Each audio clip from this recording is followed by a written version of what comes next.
on AM 560, The Answer. Get the latest weather, traffic, and news updates online at 560theanswer.com. Now, from the Signature Bank Studios, this is Chicago's Morning Answer with Dan Proft on AM 560, The Answer.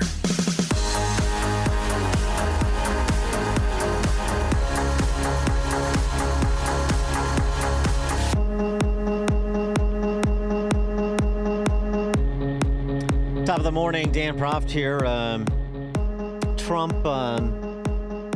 sweetening the pot for Ukraine yesterday when it comes to specificity about security guarantees and perhaps saber-rattling in the direction of Putin. Does that repel him from the negotiating table or encourage him to stick? He said on Fox, when it comes to security, they are willing to put people on the ground, referring to Europe.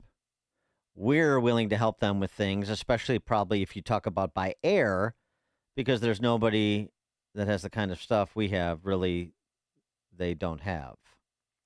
In other words, we got air superiority, and we are apparently open-minded to using it in the direction of a security guarantee for Ukraine if a larger peace deal can get done.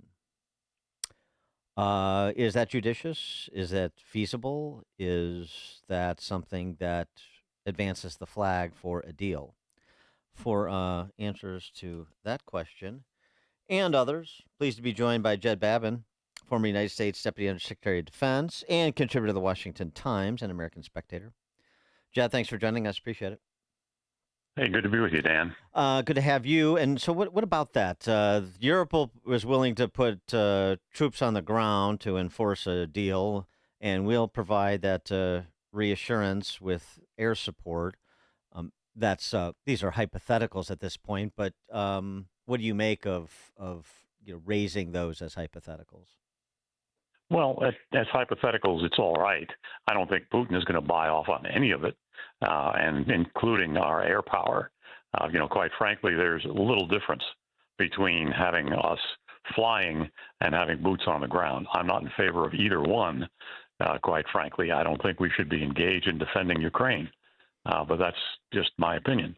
I think there's a lot of things going on. I don't think Putin is going to change his stripes, his policy, one little bit. And I don't think the war is going to end because of that. I think Putin is dead set on conquering Ukraine. He is not going to change his mind. And I don't think there's going to be any way to make a deal. I really just don't see it. Cliff May, Foundation of Defense of Democracy, for Defense of Democracies, agrees with you in terms of Putin's unseriousness with respect to any sort of deal. And he points out, oh, by the way, let's not forget, Putin has a 20-year comprehensive strategic partnership treaty with the mullahs in Iran, and, in Moscow and Tehran and Beijing and Pyongyang. These are the four posts of evil in the world, and they're allied with one another. And so the idea that Putin would want to side closer to the United States and when it comes to this competition seems unlikely. He also said that, this is Cliff May writing in the Washington Times, in his prepared remarks in Anchorage, Putin reiterated one of his main talking points, that any peace agreement must address the quote-unquote primary causes of the conflict. By that he means Ukrainians insisting that they are not rogue Russians living in the boondocks, but rather a free and independent nation that refuses to be ruled again by either a czar or a commissar in the Kremlin. And that runs afoul of Putin's mission, according to May, of restoring the Russian Soviet Empire. So you think that Putin is intent on conquering and lording over Ukraine. Do you think that, would you go as far as Cliff May does, that he still is interested in trying to reconstitute the old USSR? Well, I think Putin said that. Back in 2006, he said that the greatest tragedy of the 20th century was the fall of the Soviet Union. And he has meant always to restore the Soviet Empire. And what's more, and I don't think Cliff, raises this issue. I've raised it several times in the Washington Times that Putin's main advisor, his philosopher king, is named Alexander Dugin. Mm-hmm. Alexander Dugin wrote in his seminal work, Foundations of Geopolitics, that unless Putin, he said any Russian ruler, unless any Russian ruler conquers Ukraine, they might as well forget about anything else in terms of restoring the Soviet Empire. So Putin's going to have to do this. He's going to be dedicated to it.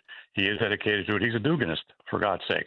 I mean, he is someone who is not going to bend, and he's not going to go away from his primary goal, which is conquering Ukraine, and thus beginning to restore the Soviet Empire. Yeah, but I mean, part of this is, what you dream of doing and what you have any realistic capacity to do. And it is, with due respect to his influence in Georgia and some in Moldova and some other areas, I mean, sure, it just doesn't seem that is a plausible scenario in any way, shape, or form that he would reconstitute, that he would, redraw the Iron Curtain from Trieste to where am I? I'm forgetting. Baltics. Yeah, to Trieste to the Baltics. Yeah. Well, I don't think it's realistic, but I think Putin wants to do it, and he sees weakness in the West. I mean, NATO is a shell of its former self. The European Union is a joke in terms of military capacity. I don't believe Putin believes that there is any capacity to deal with him. And the United States is not going to get involved. We have said as much, Mr. Trump has said as much as, he doesn't care what Putin does to the NATO nations if they don't pay up enough for defense. And they're not paying up enough for defense. So I don't know where this goes. I think Putin is going to do his best to conquer Ukraine, and he may branch out for Estonia or some of the other NATO nations. Who knows? He's going to keep going. He's not going to bend. You've got Cuba sending him soldiers, the North Koreans sending him soldiers. There's a lot of people who have a vested interest in seeing Putin win. And I don't believe the United States or the European Union, certainly because they're indistinguishable from the NATO membership, I don't believe that we have a complete and total interest in seeing Putin lose. Stettin in the Baltic to Trieste in the Adriatic. That was the Churchill Iron Curtain line. I forgot. So I just wanted to make sure I corrected the record there. So, Good job. Yeah, thank you very much. So what was your impression of that confab then on Monday with those European leaders and Rutte, the NATO Secretary General? Very complimentary of Trump for getting Putin to the table. Very complimentary of Trump even with respect to his criticism of NATO and paying up, as you said, was Secretary General Rutte. But and there's been some sort of tough talk from Keir Starmer and Macron in the direction of Eastern Europe. But I can tell by your chuckling that you don't take much of it very seriously, and neither will Putin. Well, he certainly won't. And Keir Starmer and Macron, they are representing nations that used to be military powers. They are no longer. And they are, quite frankly, some of the weakest nations in Europe. We can talk about Greece or Italy, but, the people in France, the people in the UK do not believe they're weak, but they are. They're terribly weak. And I don't think Macron is going to be taken seriously. I don't think Starmer is going to be taken seriously. It's like Trump said when Macron and Starmer announced that they were going to support a Palestinian state. He said, nothing they say is going to be counted for anything. So I think that goes true as respect to Russia as well. Well, and it seems pretty clear that Putin is, and I assume this is well understood by Trump, that Putin is not going to take Zelensky seriously either. They've been calling him an illegitimate puppet for 3 years. So this idea of a bilateral with those two or a trilateral that would include Trump as some sort of facilitator, you see that as more photo op-ish than having any substantive prospect to advance the flag in the direction of peace for Ukraine. Yeah, I agree. I don't think there's going to be a chance of peace in Ukraine. As long as Putin is alive, I don't think there's going to be a chance for peace. I think it's really quite that simple. And I don't think Mr. Trump is going to be terribly serious about it. I don't believe that he should be promising American air power in support of any troop deal, which the Ukrainians might negotiate with the French and the British. But I don't believe that the French and the British are going to actually have to do it, have to put troops in there, because Putin's never going to buy off on it. He just simply won't. But here's the thing I'm confused about. So on the one hand, you sort of adopt the well, I mean, and I get the philosophical underpinnings of Putin's worldview, but you adopt the position that he is expansionist, revanchist, I guess is the proper term, and that he is going to sack Kyiv at some point and then move on to the next target. On the other hand, you say that the United States shouldn't commit air power or concern itself with Ukraine.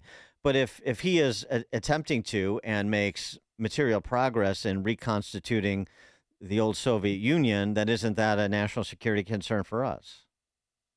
It is a concern, but it's somewhat remote. I don't believe that we should be defending Ukraine with manpower. That's my basic bottom line. Mm-hmm. We should not be spending American lives in defense of Ukraine. However, we have a concern in Ukraine. We have a grave concern because we don't want Putin to win. We want Putin to lose, and in that case, we need to pump up Ukrainian military. We need to send them arms. We need to send them aid, and I hope that's what President Trump's going to do. Well, and that's what's been done, as he mentioned in that summit with the Europeans, him sending, or the United States sending, and the Europeans paying for those weapons to Ukraine, which is a better deal than we were getting with Biden, that's for sure. But doesn't Russia have problems too? I mean, for all of Putin's big dreams, they're bogged down in eastern Ukraine. They've suffered massive casualties. This has not gone according to plan for Putin in terms of what I've heard from most experts, and so it seems like he's a bit of a paper tiger, given the resources and the resource advantage he has. Well, I mean, the resources he has, he's willing to spend. That's the difference between us and them. Putin certainly has economic problems at home. The Russian economy is not doing very well, and it will not do very well as long as this war goes on. But I don't think Putin cares. He's dependent on his philosophy.